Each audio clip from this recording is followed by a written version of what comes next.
ఏ problem ఉన్న వాళ్ళైనా ఆ విభూతి పంచదార తాగితే ఆ ప్రాబ్లం తగ్గిపోయింది. అదే ఇక్కడ మందు.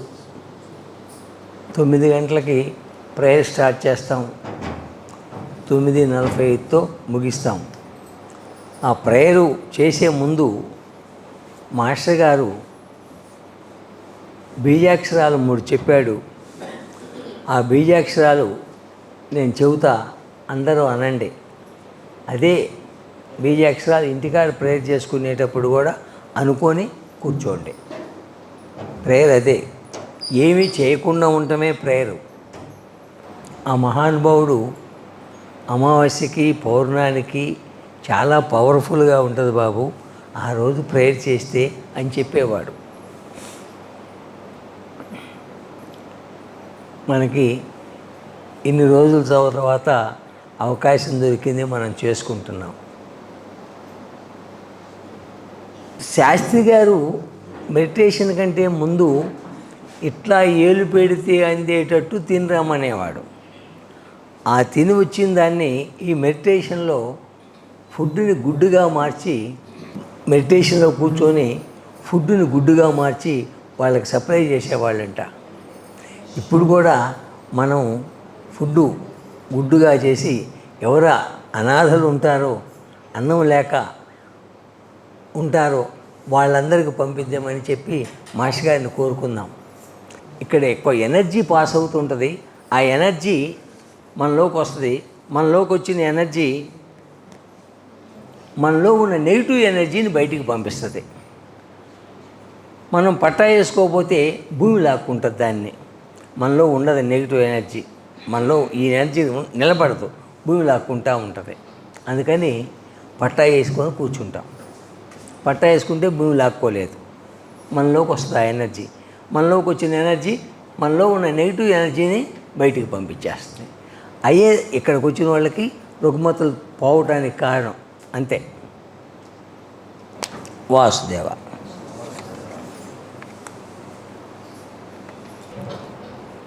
మాస్టర్ వి నమస్కారం.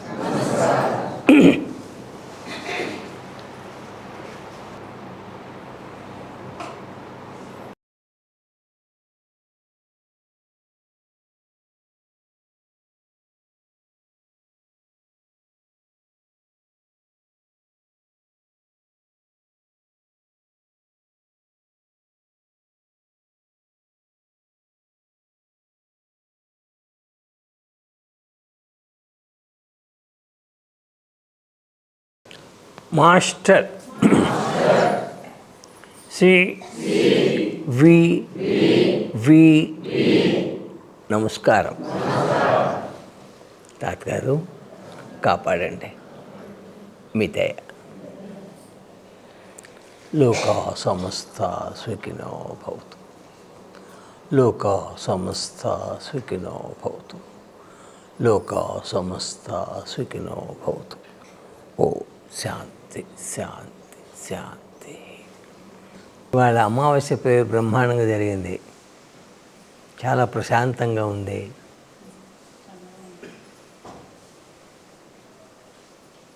ఆయన అనుగ్రహం ఉంటుందని నేను భావిస్తూ ఉన్నా.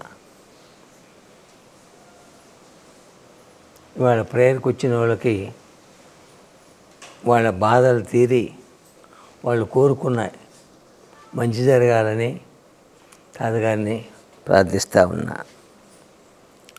ఇక్కడికి వచ్చి ఈ ప్రేయర్లో కూర్చున్న ప్రతి ఒక్కళ్ళకి ఆ ఎనర్జీ సప్లై అయింది.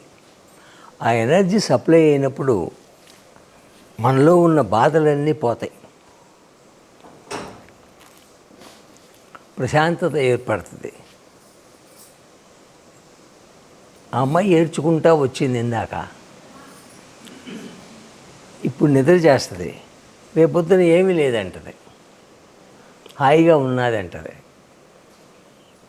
ఇలాంటి అమ్మాయి చిలకలూరుపేట నుంచి వచ్చింది ఒకరోజు. ఏమిటమ్మా అంటే నేను చనిపోవాలంటది. నువ్వేమన్నా అడుగు, చనిపోవాలంటమే తప్ప ఇంకా రెండు ఆన్సర్ లేదు. నీకు పిల్లలు ఎంతమంది అంటే ఎంతమంది అమ్మా, నేను చనిపోవాలంటది. ఉదయం మధ్యాహ్నం 12 గంటలు ప్రేయర్ అయిన తర్వాత వచ్చింది. రైట్, కూర్చోమ్మా, కాసేపు కూర్చో, తర్వాత చనిపోదు కానీ అన్న. ఓకే అన్నది. ఆ చివరి కూర్చుంది. కూర్చొని 4 నేను మళ్ళీ నిద్రపోయి లేచిన, కూర్చొనే ఉంది. వచ్చా, మరి ఏందమ్మా 4 అయింది, ఎప్పుడు చనిపోతా ఉన్నా? నేను చనిపోనండి.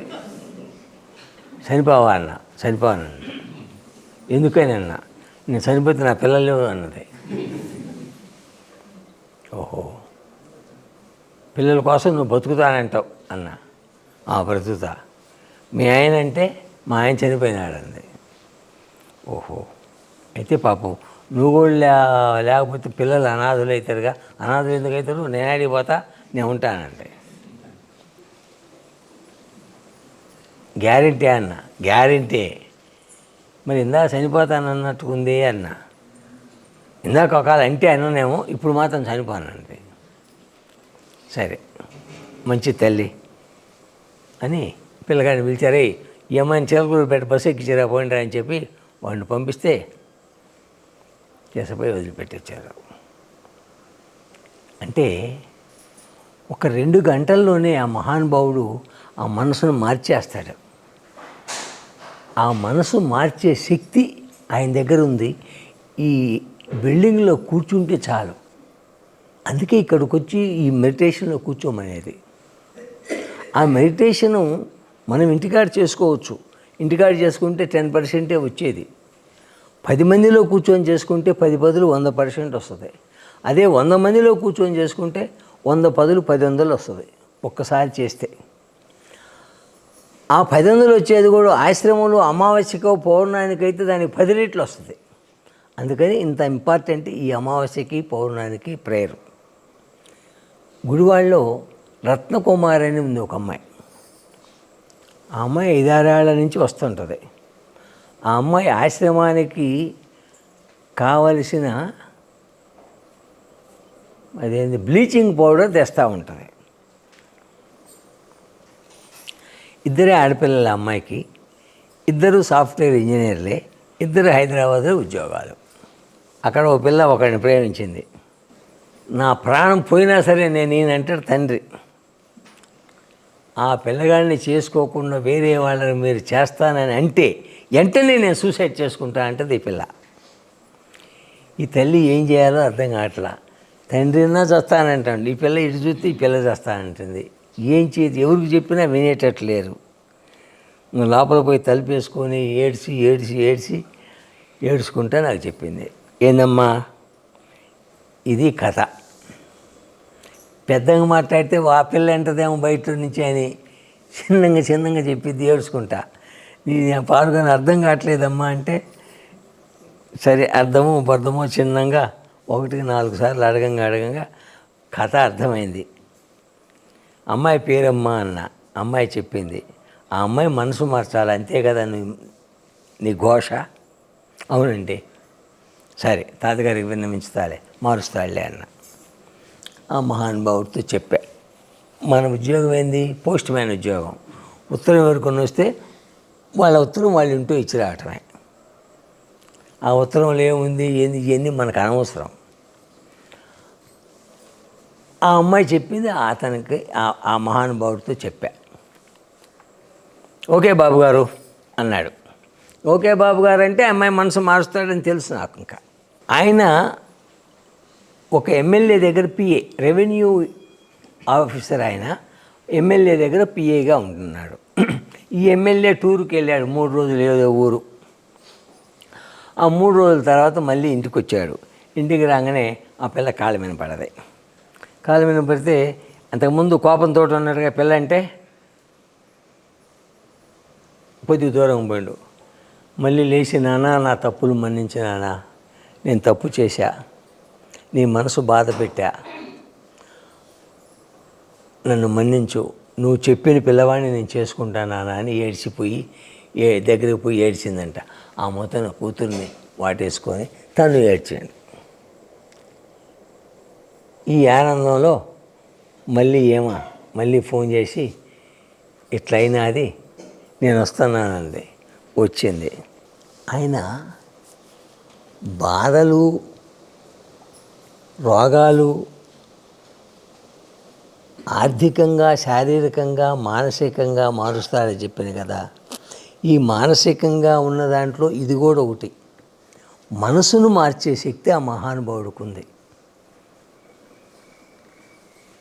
ఏ బాధతోటి వచ్చినా సరే ఆ బాధను పోగొడతాడు. బాధ అంటే అన్ని బాధల కంటే ఎక్కువైన బాధ ఏంది? అప్పులోడి బాధ.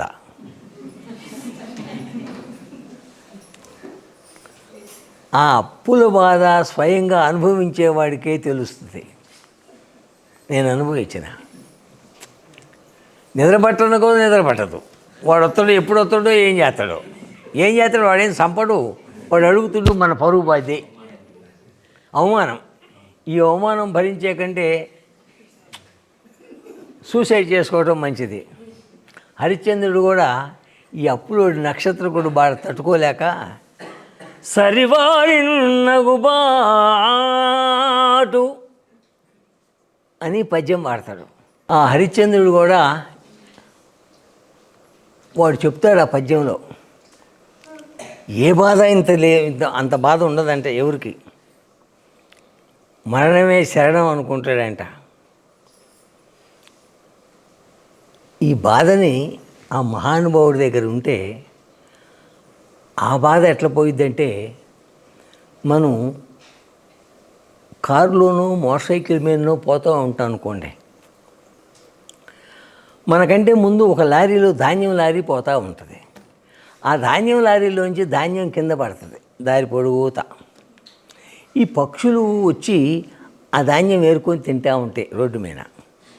మనం కారులోనూ బండి మీద పోతూ ఉంటే మనం దగ్గరకు పోయిందాకా ఆ పక్షులు ఏరుకుంటూనే ఉంటాయి.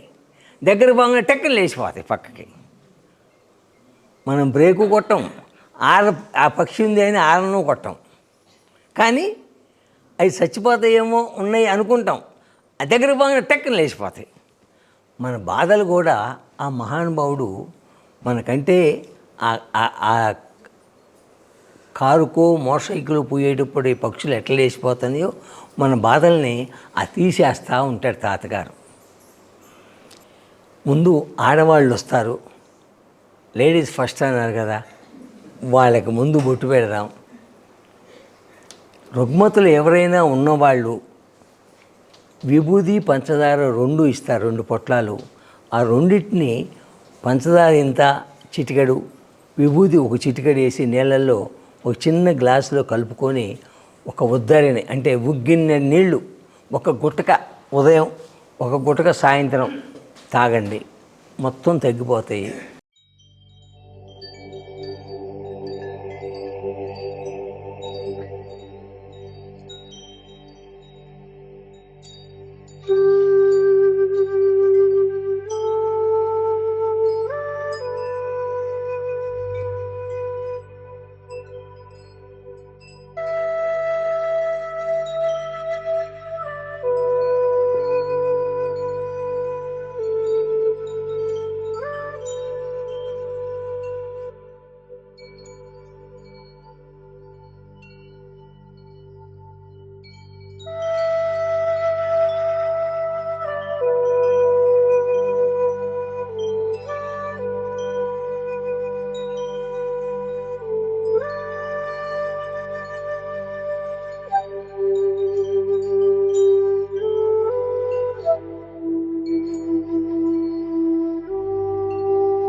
you.